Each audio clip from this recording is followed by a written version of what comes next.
Ladies and gentlemen, boys and girls, welcome back to the 68th episode of the Stateside Report UK. I'm your host in new location, but still same me though. Don't worry, lads. Stateside Gab, not in the building, but in the building. Joining me today, Mr. OKC, Mr. Asna, Mr. Green Bay. What, now we're putting the American football teams in there? You hate to see it. Boys, we had a good run, man. Until next season, man. Until next season. I echo you on that, by the way. I do echo you on that. Yeah, no. Super Bowls are overrated. You know, who cares? I want to get to the bowl. I don't know about you. I want to get there. Do you know what I mean? Maybe soon. But hey, I'm all good. I'm all good. Do you know what I mean? I'm coming to this in high spirits with a nappy head. You know what I mean? You need a don't. I'm wearing a hood for a reason, mate. So don't you worry about that. Don't you worry about that. I just let the hair breathe a bit, man. So yeah, we're here. Episode 68. There is stuff to talk about. We will not talk about the Packers or Arsenal. In fact, we got a big game on tomorrow. So big game. Hopefully, we go down to West London and do the damn thing. Racina and the boys. They might have something for you. Racina and the boys. Send no one ever. By the way. Send no one ever. I just want to chat. I just want to talk. I wanted to gas it up a bit. You hate to see it, man. Let's do it. Like you said, man, there's loads on the agenda today, man. So how about we get cracking? Let's go through some of the headlines doing the rounds at the minute. LeBron James will wear a unique patch on his jersey for the rest of the season to commemorate his record-breaking 23rd NBA campaign.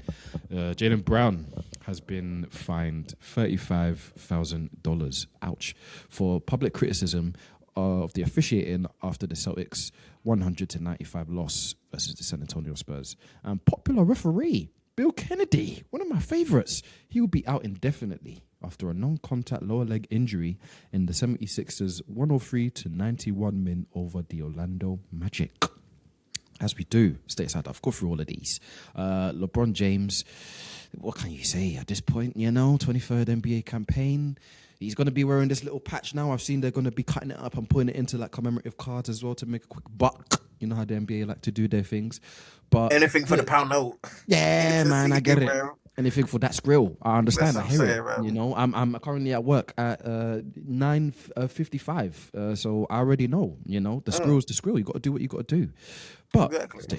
The question I want to have for you in regards to this LeBron headline is LeBron James might not be playing in the All-Star game. And that's due to, he's publicly come out many times and said, don't vote for me. Don't put me in that game. I'm just trying to chill for real.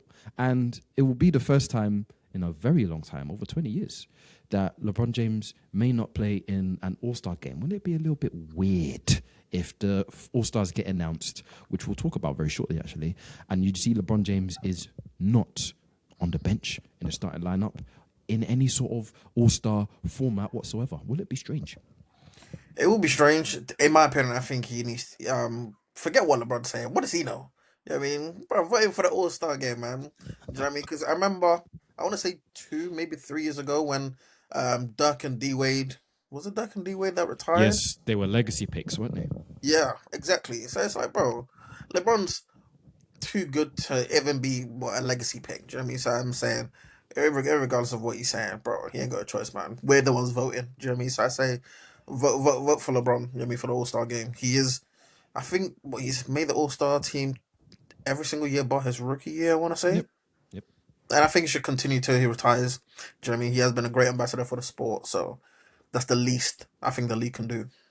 LeBron's just trying to go on the humble sort of route. Yeah. It could be the main reason why they've put this patch in, just in case, there is a situation where LeBron James, he's not really an All-Star this year. Okay, well, let's still try and, honor and commemorate him just because it's still up in the air. It could be his last season and he could just be keeping his cards close to his chest. You never know. So there's our LeBron Lakers section. We won't be talking about them for the rest of this episode. Don't you worry. We'll probably be doing it next week. Not them, though. Their rivals, though, the Celtics, Jaylen Brown, $35,000. I mean, he makes about $300 million, so penny in the ocean for him. Well, chump change. However, chump change. For me, Jesus Christ, I'll be going into cardiac arrest. But for Jaylen Brown, he's all right, and that's the thing about it. Stateside hump.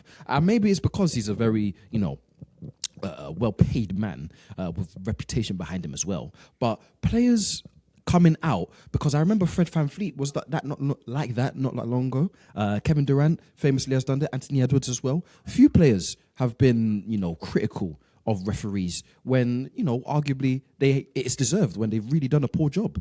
What's your stance on, just speaking out in general, especially when it comes to, poor refereeing decisions? Do you think that players, should have some sort of leeway to say what they need to say? Or, let's not show up the referees. They do a tough job. Let's keep our comments to ourselves. Which side of the fence are you sitting on? I mean, don't get me wrong. Referees do have a tough job. Do you know what I mean? Because refs are never always going to be right. Everyone, you might some half of the fan base who say, "Oh, the ref had a good game." Others say they didn't because certain decisions that go your way and whatnot. But I think, and I attribute this to all the sports that I watch. I think if you're not going to give the players a leeway to criticize the refs or to say stuff about the refs, then put the refs at the podium, interview them. Do you know what I mean? Let's see where they're coming from in terms of certain comments for certain calls and stats where this team shot that many free throws, or there's been a discrepancy with other teams shooting free throws. Do you know what I mean? It's one of those. If you're gonna find Jaylen Brown £35,000 dollars, and the refs don't have anything to say apart from just ref the game and go home, and not have any sort of assessment on the game in that sense, or we don't know what's going on with them, then I'm not for that. Because when Jaylen Brown was talking about it, he knew he was going to get fined. Do you know what I mean? He even said, "Give me the fine." So it's one of those. I don't like how that's set up. Do you know what I mean? But then I guess if you watch the game as well, you're seeing that the Celtics are shooting a lot of jumpers and they're not really attacking the paint, so you're not going to get most of the calls that you want. You know what I mean? So it's a little bit of an awkward one, but ultimately I think the refs should stand up in front of the podium, or the head ref or whatever, ask him some set questions that people want to find out, because there's a lot of things that big games happen and it's like, why did this call not happen? Why did this call not happen? So I agree with Jaylen Brown in that sense, and most players. Yeah, I've said that for a long time, that I felt like in all major sports, to be honest, referees should do post game, just because you need to explain some of the decisions and the thought processes, and the what goes into making these big decisions that can cost wins and losses that affect the bottom line for these players and for these franchises. I can imagine that'll be very difficult to implement just because of the contracts that currently referees have. Like, if you implemented it tomorrow, somebody can just turn up and be like, "Oh, hold on, I didn't become an NBA referee to do media. That's not really my forte. That's not really my skill set. That's not really what I'm paid to do." So that would need to be something that's negotiated, I guess, in the next CBA, which they need to do a lot of a better job, according to a lot of the players that have been speaking as of recently. But I agree with you in what you're saying, that referees need to be held accounted for. And they should probably speak, because it could benefit a lot of people, including themselves, if they do actually explain what goes into making those tough decisions. Speaking of referees, by the way, Bill Kennedy, I don't know if you saw it. He was running, and then I looked away, I looked back, he's on the floor. Then he's in a wheelchair, and he's crying. And I'm like, not Bill Kennedy. My homie. That's actually one of the referees I like. Yeah. The wheels fall off. Happens to the best of us, man. I saw a stat that he's refed over 1,500 games. I want to say it was over a 20-year career, something like that. And he's obviously come into more of the limelight just because of the announcements now that they have to make after the challenges and when they make big decisions down the stretch of games. He's been one of the beneficiaries of that, I guess you could say, because he has a little bit of a lighter side to it. He knows how to entertain the crowd and get everyone involved. I liked him. And now he's out for an indefinite period of time. So all I can say is prayers up to my man, because I like me some Bill Kennedy, man. Good referee. 100%. I mean, I seen something, I think it's like a behind the scenes on like NBA refs or something like that, and like they cover a lot of miles each game. So it's one of those, if you like the stat you just mentioned, that if you're doing it for 10 plus, 20 plus years, that's a lot of miles in your legs. I mean, it's not a spring chicken anymore.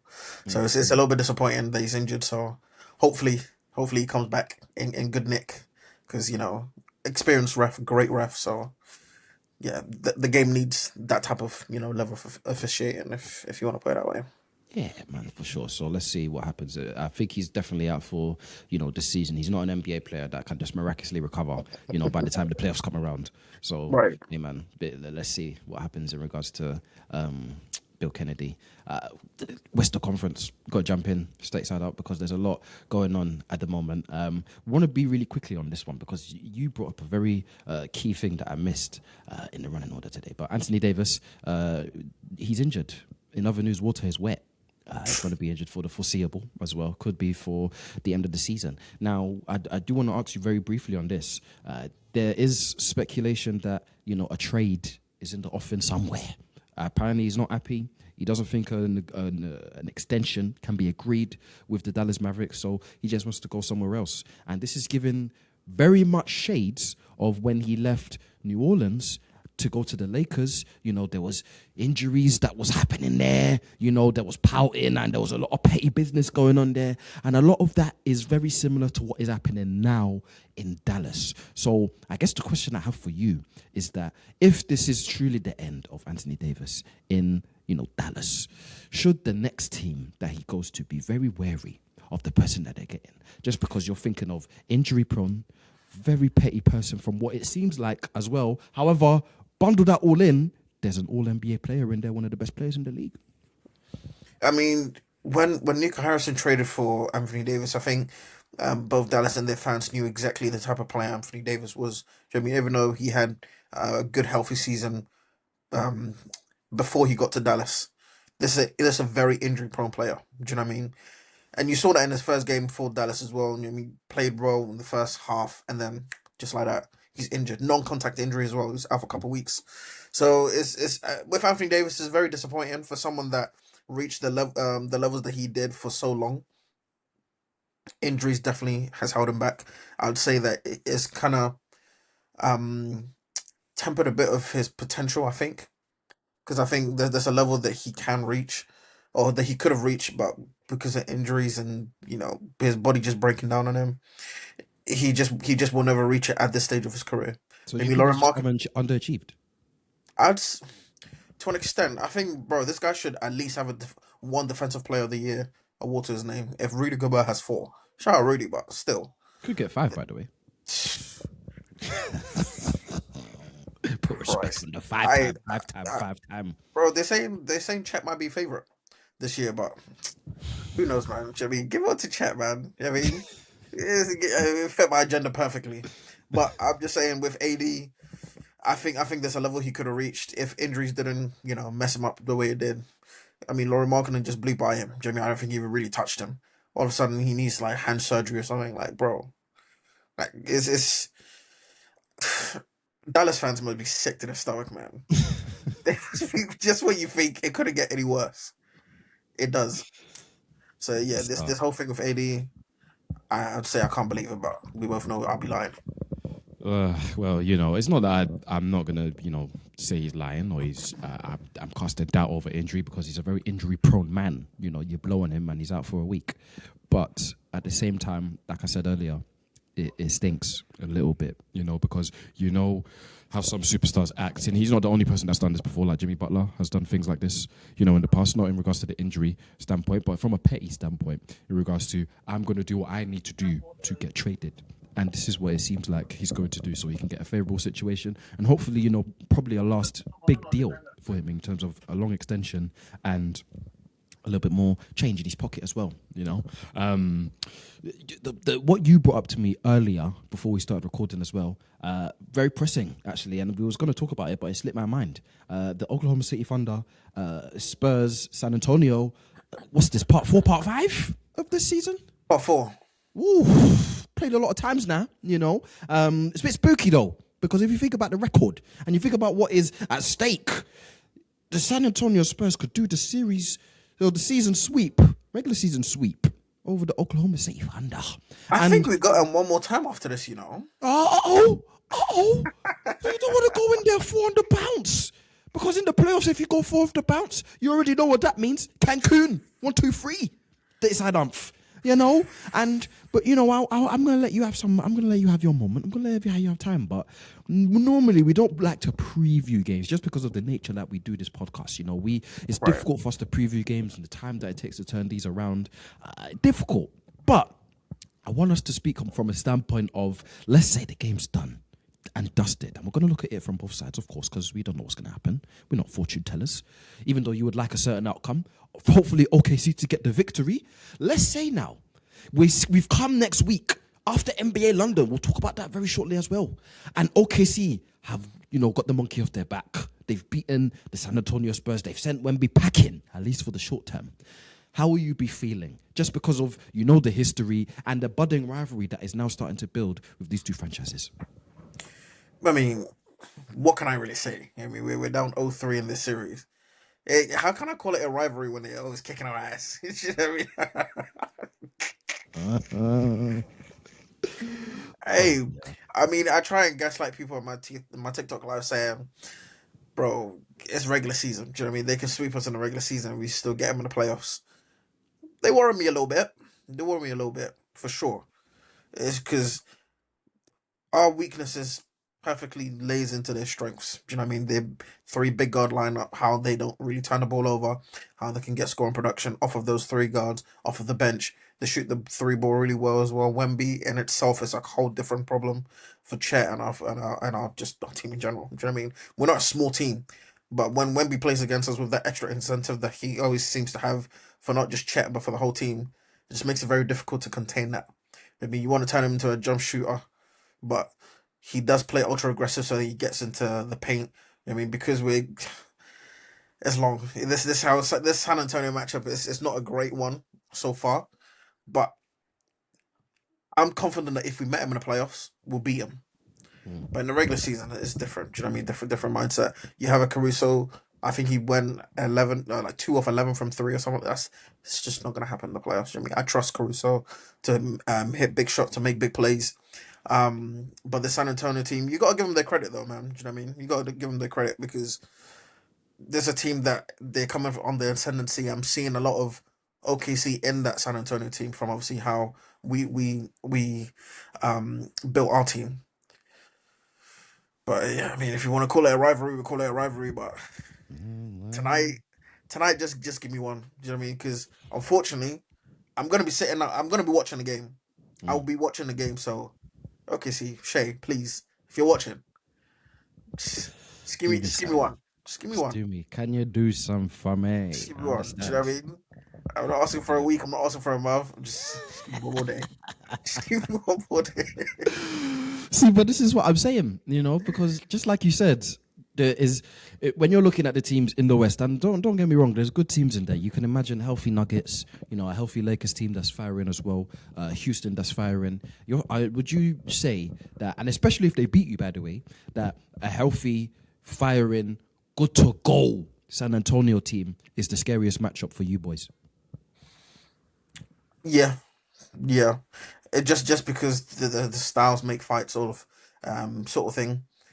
They just match up with us very well, and I even want to take away like the win record that they have on us this year is just the style of play. Do you know what I mean? We like to turn teams over. They don't turn the ball over much.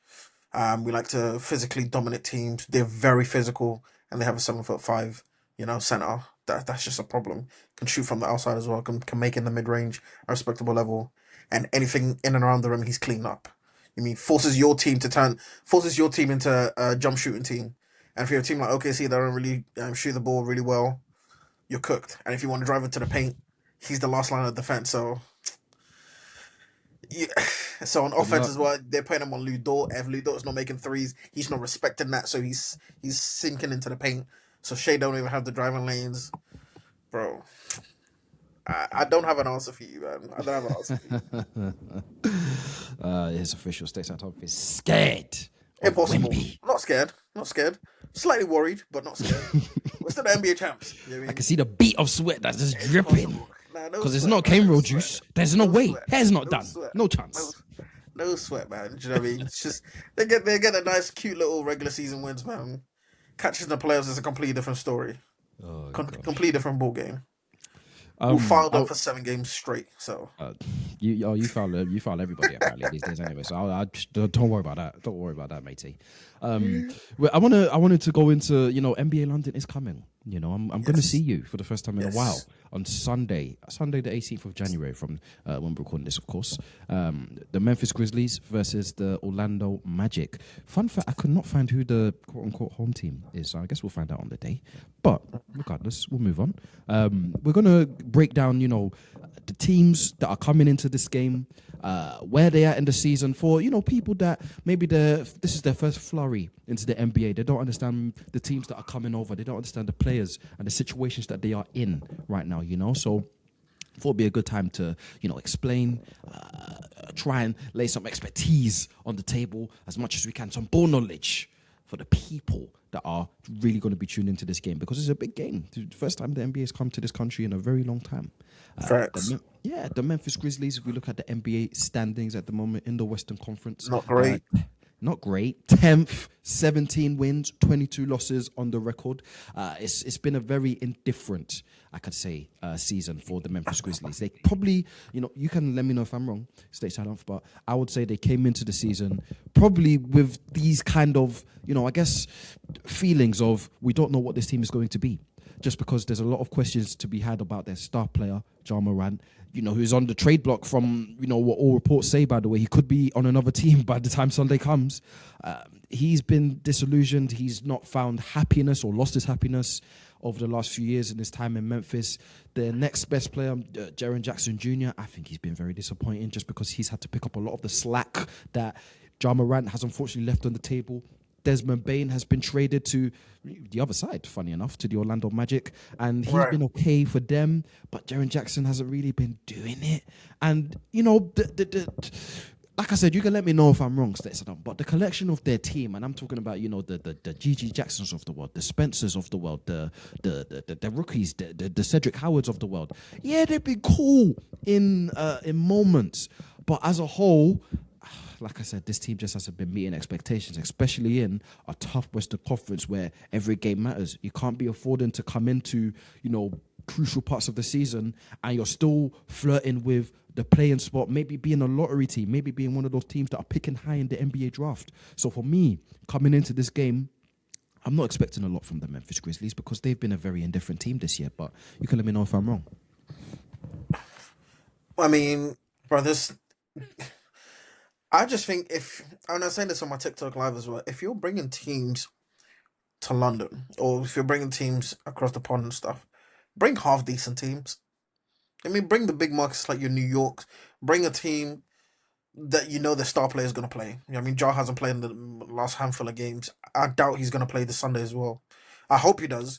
But you want the star players that regularly play to play so you can market the game properly, so you can attract more casual fans, to watch to support the teams. No offense, but who's gonna support? Who's gonna get into it when you're watching Desmond Bane and Anthony Black, and they had to catch the stray, unfortunately. But great players in their own right, but bro, you want star players coming to it. You want half decent team. You want at least over 500 teams coming to watch the game, to play the game overseas. Do you know what I mean? And that's always been my biggest gripe with the NBA bringing these type of teams into into London, to Paris, stuff like that. I mean, even the Paris game, they brought San Antonio. Oh no, it made sense. The teams that they brought, I felt like they were good exactly teams, that made more sense. And one of the futures French boy as well, Wemby. That's what I'm trying to say, and that was better for them. But then when you come to the UK, with basketball being an ever growing sport, very slow growth but still growing, bring better teams, please. Like entice the casual fans a little bit with better teams, with better players. Do you know what I mean? Like I said, no disrespect to Memphis and Orlando, but with us that obviously watch basketball regularly, we know the good teams. We know the teams that we feel like casuals would want to see, that would bring more attention and bring more light to the game of basketball here in the UK. So that's just my little gripe with the type of teams, the type of obviously players that they bring over.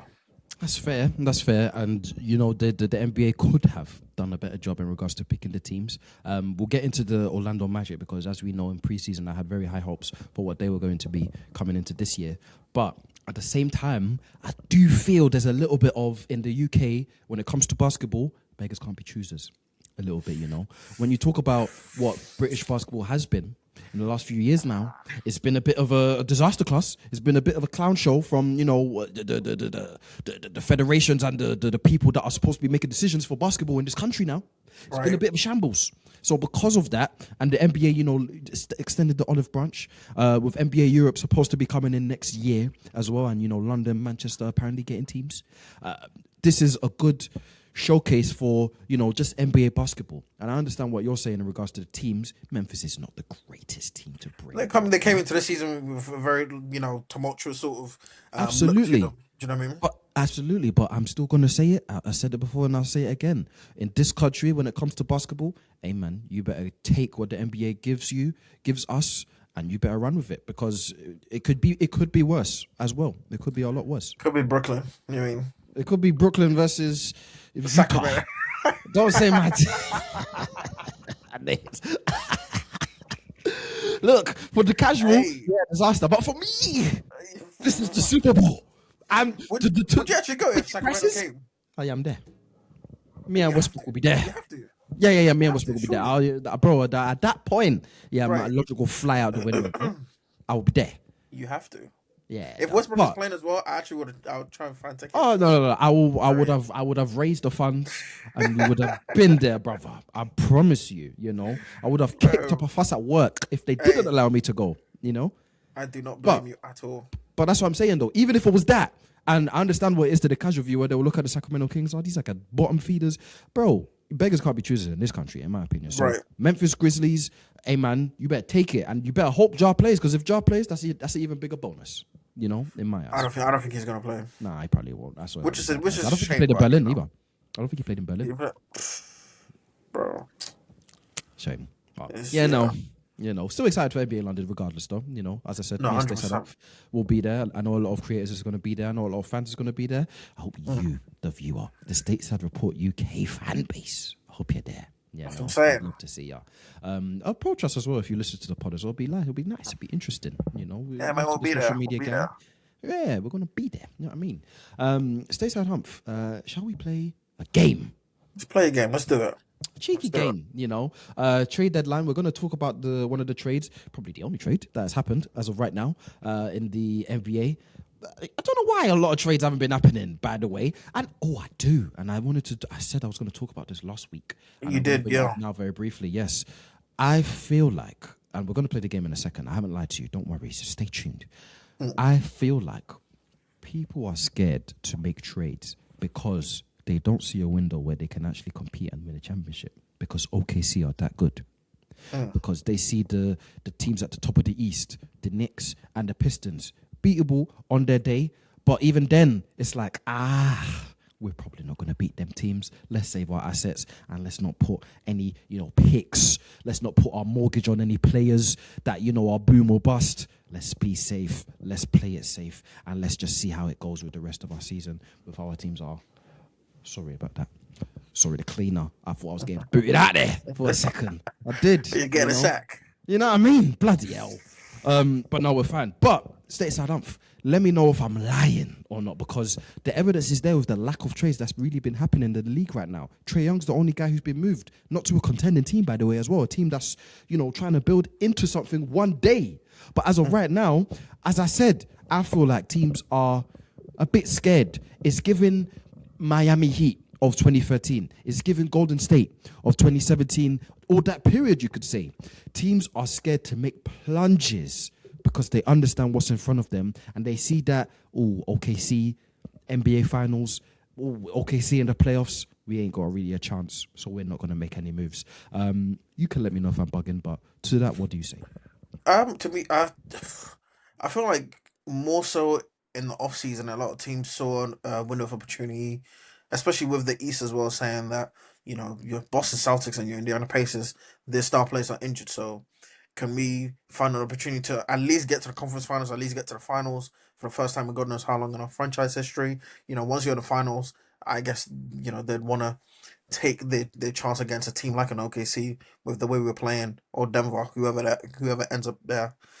But now you're looking at it now, that there might be some truth in what you're saying, and the fact that teams aren't as aggressive in the trade to try and trade for some players to to bolster the team. I still think they should anyway. Do you know what I mean? You should never say no to whatever project that you got I going on. agree. Yeah. And as you're seeing, OKC is, well, I mean, some say we're beatable, but we haven't lost much. You know what I mean? And San Antonio, the way they're looking as well, you have to play your best basketball to beat them. When Jokic comes back for the Nuggets, different beast, different animal.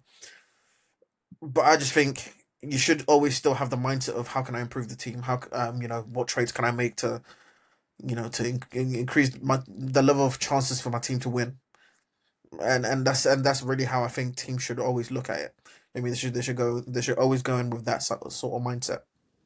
100%, because even you're looking west and the teams that are competing with OKC, by the way, the Lakers clearly need to make moves, but are sitting on their hands. For what reason? The Rockets, we've talked about it for a few weeks now, need a point guard because Fred VanVleet's not coming back anytime soon, and their offensive struggles are becoming more and more apparent. Their struggles down the clutch are coming more and more apparent.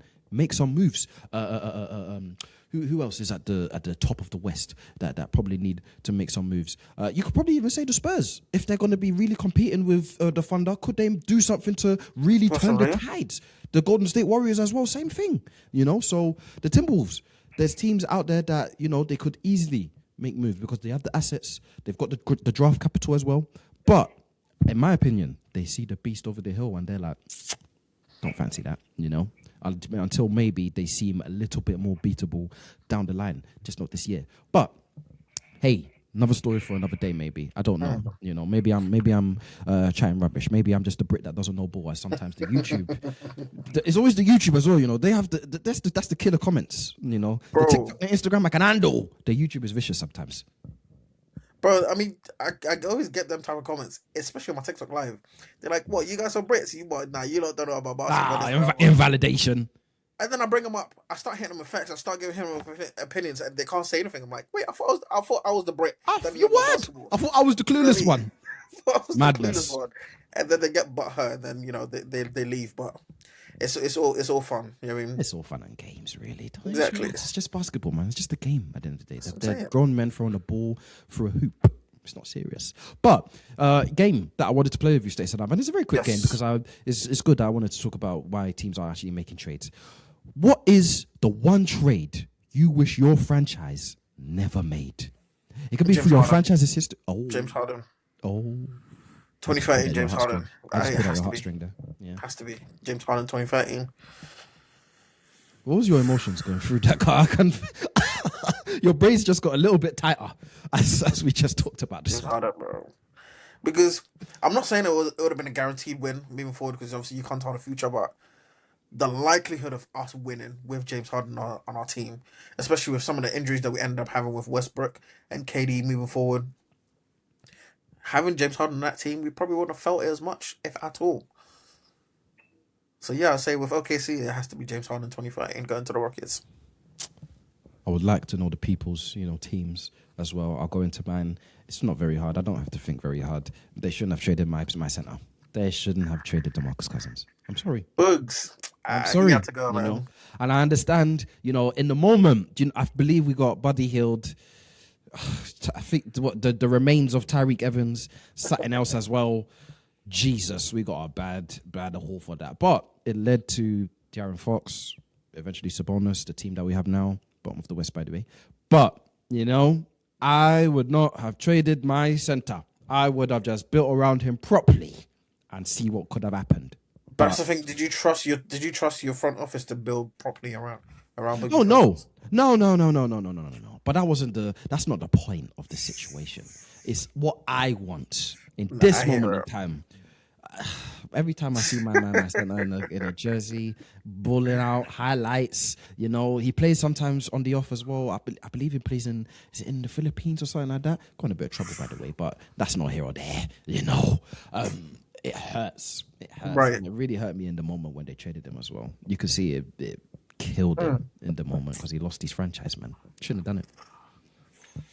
It happens. You know what I mean? It happens to the best of them because it's like so many years that went by, the numbers that he was putting up, you know what I mean? The performances he was putting up, he probably just thought, if I stay here any longer, I'm probably going to waste my career. Do you know what I mean? Like, there's been so many opportunities that the front office could have brought certain competent players in to try and elevate the team's success.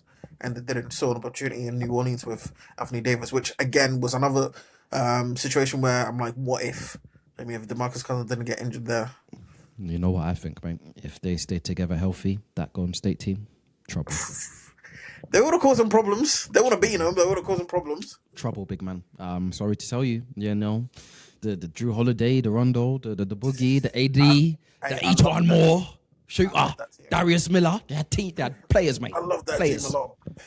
Telling you, I really did. Hey, we'll never know. I can already see the Luka Doncic comments now, by the way, because I already know what the Dallas Mavericks fans are on. I already know. AJP, I see you, brother. I should be seeing it. We should be seeing him, by the way. NBA London as well. Should be seeing him. I don't think you've ever seen his face before. He's not a very on-face internet kind of guy. He's not. But he's always internet ready. I will give him that. He's always internet ready. He's there. I'm showing you. It's not my boy AJP, man. My guy. How about we go to the Eastern Conference, man? Not a lot going in the Eastern Conference. However, enough for me and you to talk about Stateside. A lot of this is going to be centered around Trae Young. Traded. We talked about him last week. He was on the chopping block. It looked like the Wizards were going to be, the preferred destination, and it was cheap package. By the way, only Corey Kispert and CJ McCollum. No picks. I was really searching a lot of websites as well to see no. Surely some picks are involved because that's usually the way NBA trades go. But nah. No picks, no nothing. Just CJ, Corey Kispert, and you can have an all-star. There you go. We're going to look at it from both sides, starting with the Wizard side because Trae Young is a Wizard now, Talk to me in regards to, first of all, what the Wizards had to give up to get Trae Young in the door. For as cheap as it is, do you think, in a lot of people's words, by the way, it's not just me saying this, do you think they got a steal? I'd say they got a steal, Jimmy. I would have thought Trae Young's trade value was a little bit more higher than that. In terms of his role for the Wizards, is something that I probably want you to elaborate a little bit more to me to see how valuable could he be for a team like the Wizards with obviously what they got going on. Because when trade talks started happening with Trae Young and the Wizards, I was very confused. I was thinking, why the Wizards? I would have thought he would have gone to not a contending team, but a team, that had a promising future, and kind of like a medium to now sort of timeline. If that makes sense. I think there's a lot of, number one, probably just not a lot of trade interest in there. His preferred teams, from what it seemed like, was the Heat, the Celtics, the Timberwolves. I can imagine as well. There just wasn't a lot of interest for him, and that you could tell that by the package that they got. He got an older CJ McCollum and a shooter, two good players as individuals, but in a package to get an all-star, you're thinking something's amiss here. Right. And, Trae Young has his drawbacks. The defense is going to be an issue for the team. It's going to be a big issue. Yeah, it's going to be an issue if they don't surround him with, the necessary pieces, which they probably have a few, key pieces moving forwards for them defensively. But I think the upside and the challenge of moving to a market like Washington is I'll call it a sleeping giant, for lack of better words, in that, look, you can go to a franchise that is, toothless, that has been at the bottom of the Eastern Conference. The Eastern Conference, by the way, the weaker conference out of the two, for a very long time now. And you can go to that and now be, the first bit of excitement that they've had since John Wall. That's a big challenge that Trae Young is going to have to now take in regards to, look, this franchise is on its knees. I'm going to be the person that's going to take them up and put them hopefully into some sort of contention, playoffs, hopefully going far. And then sky's the limit if they can, nail a few of their draft picks and develop a few of their guys as well. He's spoken he's been uplifted a lot of the guys over there in regards to, look, I'm here to not only, benefit myself in this market, what we can do together, but also make a few all-stars in there. Alex Sarr. He's having a great underrated season, by the way, for them. Defensively especially, he can hopefully develop into a really, really good big man for them, You're thinking of players like Keyshawn George as well, Trey Johnson, Bob Carrington. You're thinking of guys that have real potential, haven't quite put it together, but it's been the Wizards over the last few years that you're thinking of. Now we're thinking of the Wizards with Trae Young, experience, battle-tested, been to the playoffs, been to the Eastern Conference Finals, has led teams, has been an all-star multiple times. you're not gonna, well, they got pennies on the dollar for the experience that Trae Young has, but that doesn't just, grow on trees. So to get that kind of person in the door, to get that person to develop these young guys and hopefully, actually teach them how to win games in the Eastern Conference in this league, I'm not gonna, put my nose at the trade in any sort of negative way. I think they got a steal, man. I think they've got a really, really good player for years to come, and hopefully now we can actually bring some level of success to the Wizards, because God knows they need it. I mean, that's well put. That's well put. Obviously, I'm very intrigued to see what the trajectory is and see how Trae Young actually does end up playing for them. I heard one of my boys saying to me that they're gonna try and set him till next season. Is that a thing or? I don't know if that's a thing. It's not something that I've really seen. Maybe I've missed it. I could be wrong. Happy to be wrong as well. But I think Trae Young is in his best interest to look. He understands the situation that he's come into. Look, I've come into one of the worst teams, so at least in the short term, I shouldn't expect results straight away. Right. But if I'm him and I'm thinking that this is the player that they've brought in, let me come into this situation and let me see what I have. I need to play to not only, remind these guys that, bruv, I'm still Trae Young. Like what you saw in Atlanta where I didn't fit in and we were losing games, that's not me for real. I need to come into this situation showing that I can still contribute to winning basketball while also seeing what pieces I can really win with moving forwards. You can imagine he's going to have a lot of say-so moving forwards in regards to, look, there's not another all-star that's just going to walk into the Wizard situation. He's going to be the guy for the foreseeable future. So he needs to be front and center on the court to see what he actually has in front of him, not, on the sidelines and just kind of watching. If that's what he wants to do, then fine, but he's better suited, in my opinion, being on the court and playing with the guys to really know what he has, man. Yeah, no, that's fair. That's fair. That's fair. I'm always for players actually playing rather than sitting there trying to see what we have and then we go next season. But that's just me. We just killed Anthony Davis for doing something similar in regards Right. to, look, I'm going to sit out and hopefully I get traded to the best team in the league, or the best situation I can go to. We're killing players Right. for that. So then you shouldn't, kill a player in Trae Young for trying to see what he has in Washington, because that's what he needs to do, because I'm afraid he's going to be a Washington Wizard for the foreseeable. They wouldn't have traded for him if that wasn't the case. Okay, of course. We have to look at the other side of that coin as well, because now the Atlanta Hawks have a little bit of a different vibe, different look. You maybe remember this, maybe you won't, but I did I can't remember what the game was per se, but it was basically, would you be mad if Jalen Johnson was handed the keys to the Atlanta Hawks, which he now has, by the way. He's now the franchise player of, quote unquote, because Trae Young is no longer there. He is the young guy who's putting up the numbers, putting up the triple doubles, leading the team in points. He's the guy right now. And they have a collection of, good talent there. Dyson Daniels, not shooting it well, by the way, 11% or something like that last time I checked. He's not shooting it well, but still defending and still, playmaking, still doing what he needs to do outside of shooting the basketball. And they still have, other pieces there as well. Kristaps still there. Now they've got the Corey Kisperts and the CJ McCollums of the world to help in depth purposes. Good pickups. Where are you at now in regards to what the Atlanta Hawks are? Because might I remind you, they are in the quote-unquote AD sweepstakes, and they could be potentially looking to make some more moves for this, roster. But as it is right now, and the players that they have, and what Jalen Johnson should be for them moving forwards, where are you at with the Hawks? I think they're in a promising situation. I mentioned this in the pod a couple of weeks ago, saying when Trae Young went out with that knee injury for that extended period of time, a situation that has happened was potentially going to happen in the sense that once Trae Young was out, if the Hawks start playing well, if Jalen Johnson, continues with production or it increases, which it did, and you have the Hawks scoring the ball, playing good defense, just overall winning games, which they did, there was a chance Trae Young might be, on the chopping block.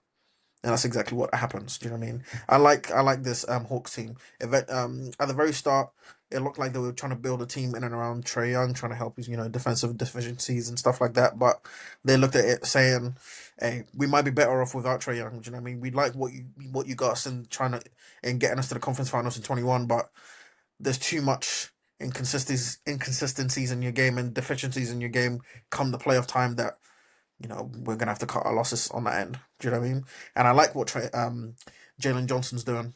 Do you know what I mean? I like his game a lot. He was someone that I wasn't too familiar with the start of the season, but then the more I kept watching him, his numbers were popping out to me. So I'm like, let me key in on this guy, see what he's got going on. And I like his game a lot. His playmaking, his scoring, his defense, good size, 6'8". Do you know what I mean? And I like how he runs that team. And like you mentioned, Dyson Daniels as well. First team all defense, doesn't shoot the ball great, but playmaking. He supplements in that sense. They brought Nikhil Alexander Walker in, Kristaps Porzingis. If he ends up playing, he brings in good value as well. So overall, I like this Hawks team without Trae Young, and I like the trajectory that they're going at in the East. They got to come out of that playing spot though. You know what I mean? They're flirting with that playing spot too much. They got to now start making that elevation to being a legit playoff team because the Hawks do play good basketball. One person that you didn't mention and I completely forgot about was Zachary Risachet. And yeah, I don't expect you to, I'm not an avid watcher of Hawks games, but I've seen a few. I've seen my fair share this season. He's somebody that I'm a bit concerned about. Just because, look, you look at his numbers, they're a little bit down from what it was last season, and they weren't very high to begin with. He's averaging about 11 points. I just had him in front of me, and I've closed the tab.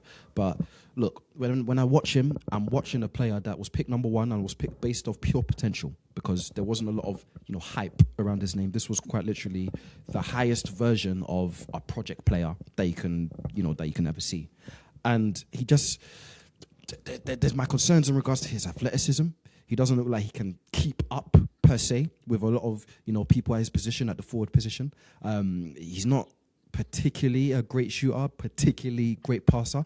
I'm basically struggling to see what he's really good at and what he's adding to this team that would make him stick around and will make the Hawks, be like, oh, this is a guy for the future. Let's pay him the money. This is number one pick.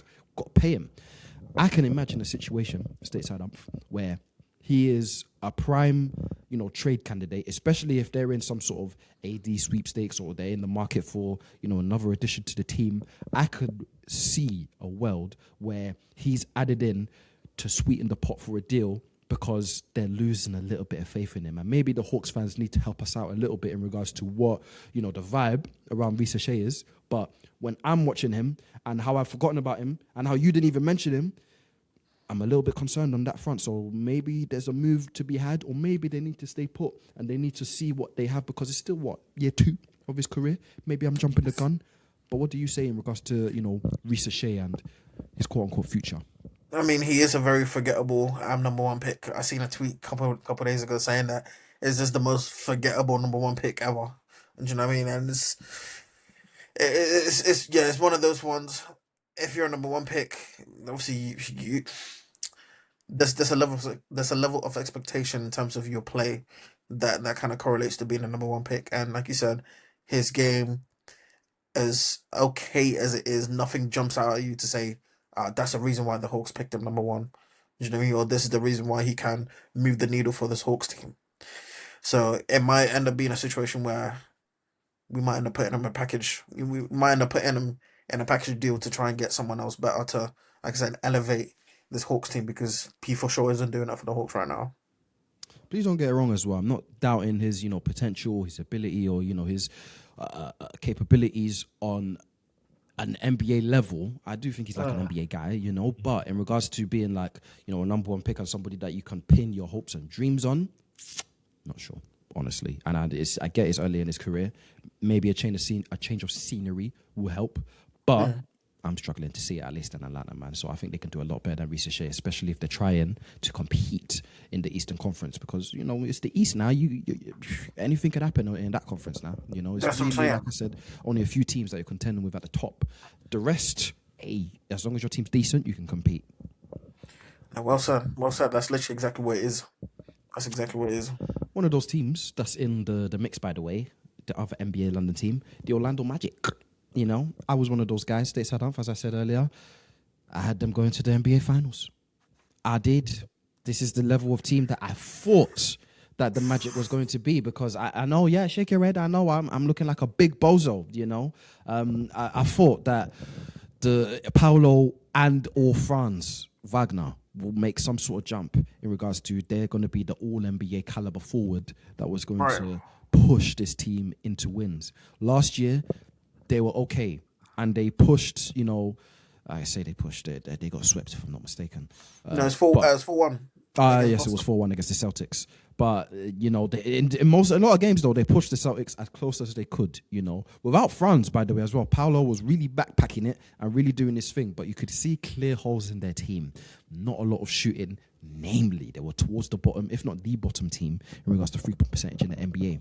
And they tried to fix that, bringing in Desmond Bane from the Memphis Grizzlies, the team that they're going to face on the Sunday coming up. And he's tried to do his thing, but through a slew of, injuries, inconsistent play, Paolo not really carrying his weight as well. I'm really sorry to say that he's not been having a great season to his standards and what I thought it was going to be. Similar to what the Memphis Grizzlies are now, Stateside Umph. This team, this Magic team that's coming to London, had expectations, maybe a little bit loftier than what the Grizzlies had. But as we're speaking right now, as I'm speaking to you, they've just not been meeting expectations, have they? I mean, if you're expecting them to win, to get to the NBA Finals, I think it's a little bit. The expectations are, like you said, it's a bit too lofty. Do you know what I mean? Because they're a team that hasn't won a playoff series for how long?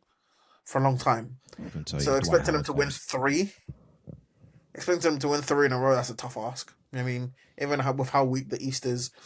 But this Magic team's a team that suffered a lot of injuries recently. Do you know what I mean? So in order for them to hit any sort of expectation, whether high or medium or low, they need the players fit and healthy. I mean, they need Franz Wagner fit, they need Paolo fit, all at the same time.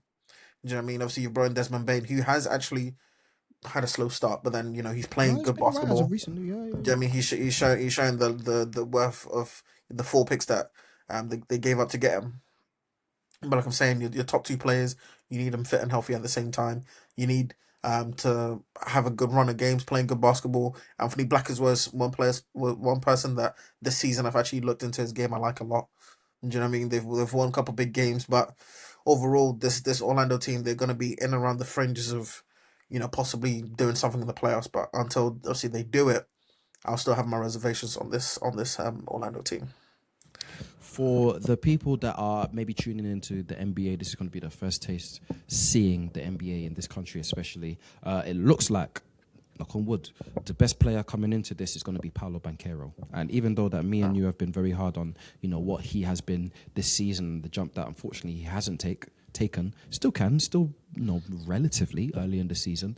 Can you talk to the people about what, hopefully, they can expect out of Paolo and the player that should be the best player in London on Sunday? I mean, with Paolo and the Magic in general, they're a very physical team. Do you know what I mean? Paolo is 6'8", 250. Do you know what I mean? His game does have a bit of inconsistencies to it, but he does play a good brand of basketball. There are chances where he doesn't particularly shoot the best sort of doesn't have the best shot diet, but he leads the team very well. Do you know what I mean? His facilitating is at a high level, so you get a good brand of basketball in that sense. You have your Desmond Bane that can shoot, that can play make, and that's pesky on defense. I mean, they're a good solid team. You know what I mean? Obviously, as I mentioned as well, Anthony Black as well, very athletic on the open floor. Do you know what I mean? So you're gonna get some good dunks, on the breakaways as well. But in terms of the team, they're a good team to bring to the UK. Like I said, beggars can't be choosers. So I guess if we want to prop up the Magic in that sense, the Magic aren't the worst team to bring to London. Yeah, it's not always about propping them up. Sometimes, like I said, there's people that have never seen this league, don't know what basketball is about, and they just want to know what they're getting themselves into. Even if it was, like I said, imagine if it was my Sacramento Kings. There's still some exciting players in there that you can be like, oh, maybe we can add one of these to the fan base. And I like to think that Paolo, you're saying Anthony Black, you're very high on this kid. They could bring some fans to the Magic. It's not bad. Hey, I seen him go for gunshot with Jokic that one game I was watching. I was like, whoa. He's this fella. I mean, he's not bad. He's not bad. And obviously, if you're into defense as well, the Magics are a very good defensive team. Yes, very good defensive team. So you have that as well. No, for sure. For the sake of time and my laptop giving me the warning sign and no sign of a plug anywhere to be seen. See it. Stateside Humph. Shall we play one more game? Let's play one more game. Let's do it. This is a new game, new feature, because I trust you with new features. This is Who Would You Rather? It's similar to Winner Stays On, but a little bit different. Player of the Week this week is, and I want to try and implement a few more players of the week in the Stateside Report UK. Scotty Barnes is the Eastern Conference Player of the Week for the Toronto Raptors, which surprised me, averaging 22 points, 6 rebounds, 6 assists. The Raptors 3-0 in that stretch as well. Just for, ish and giggles. Do you know who the Western Conference Player of the Week is? Peyton Watson. It is. Yeah. Me and you talked about these Nuggets. They said, "Hey, Jokic is not here. What do you got?" That's what they got. But apparently, the Nuggets are a lottery team without Jokic. But their bench players are getting Player of the Week, bro. When I saw that, I thought it was like one of them sort of like fake sort of like tweets. Bro, I clicked on it. It was the NBA app. My NBA, my Peyton association. Watson. Peyton Watson. Criminal, but he's got. To be fair, he's had some big performances this week. So shout out to Peyton, man. Shout out to Peyton, man. Like I said, we'll feature some more of these Player of the Weeks in the Stateside Report UK. But in regards to the game, and for the sake of time, because my laptop will die, right. Who would you rather? Essentially, rules of the game. Scotty Barnes is Player of the Week, and he's up there in regards to All Stars. I just want to know, Stateside Humph, Scotty Barnes is going to remain throughout all of the players that I'm going to list off, but. I want you to tell me, would you prefer Scotty Barnes or this player that I put in terms of like who's a better player? Yeah, in terms of all these All-Stars that are listed right now. Right. Or potential anyway, because, it's not confirmed. Can you do that for me? Can you do that for the people? Let us do it. Would you rather Scotty Barnes or Mikal Bridges? Give me Scotty Barnes. Scotty Barnes or Brandon Ingram?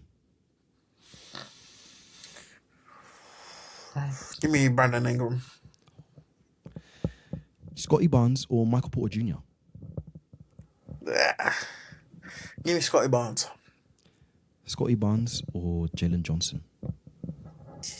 Give me Jalen Johnson. Scotty Barnes or Jimmy Butler? Give me Scotty Barnes. Scotty Barnes or Lauri Markkanen? Give me Scotty Barnes. Just. Scotty Barnes or Denny Avdia? I don't like that Denny Avdia guy, but give me Denny. Scotty Barnes, Cooper Flag? Give me Cooper Flag. Scotty Barnes or Kawhi Leonard? Give me Kawhi. I don't know what the counter is. I should have kept a little counter, but it feels like you were preferring others to Scotty Barnes. Maybe I'm wrong, maybe I'm right. No, Scotty Barnes, he's a top player though. I like Scotty Barnes a lot. I do. Defensively, very good. Offensively, progressively getting better. He kind of reminds me a bit of like a young Draymond Green a bit.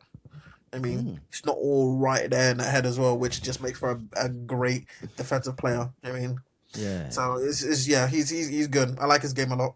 I mean, very physical. I've seen Giannis comps to him in regards to what he can develop into. His body type, his play style a little bit. He loves to drive to the rim, Possibly. Doesn't have obviously the physique, but in terms of like the length. But I'm not mad at the comparison. They might have to put the ball in his hands a lot more then. You know what I mean? Just to obviously see what they got in him in terms of the offensive side of the ball. But like I said, from what I've seen from Scotty Barnes so far, I like his game a lot.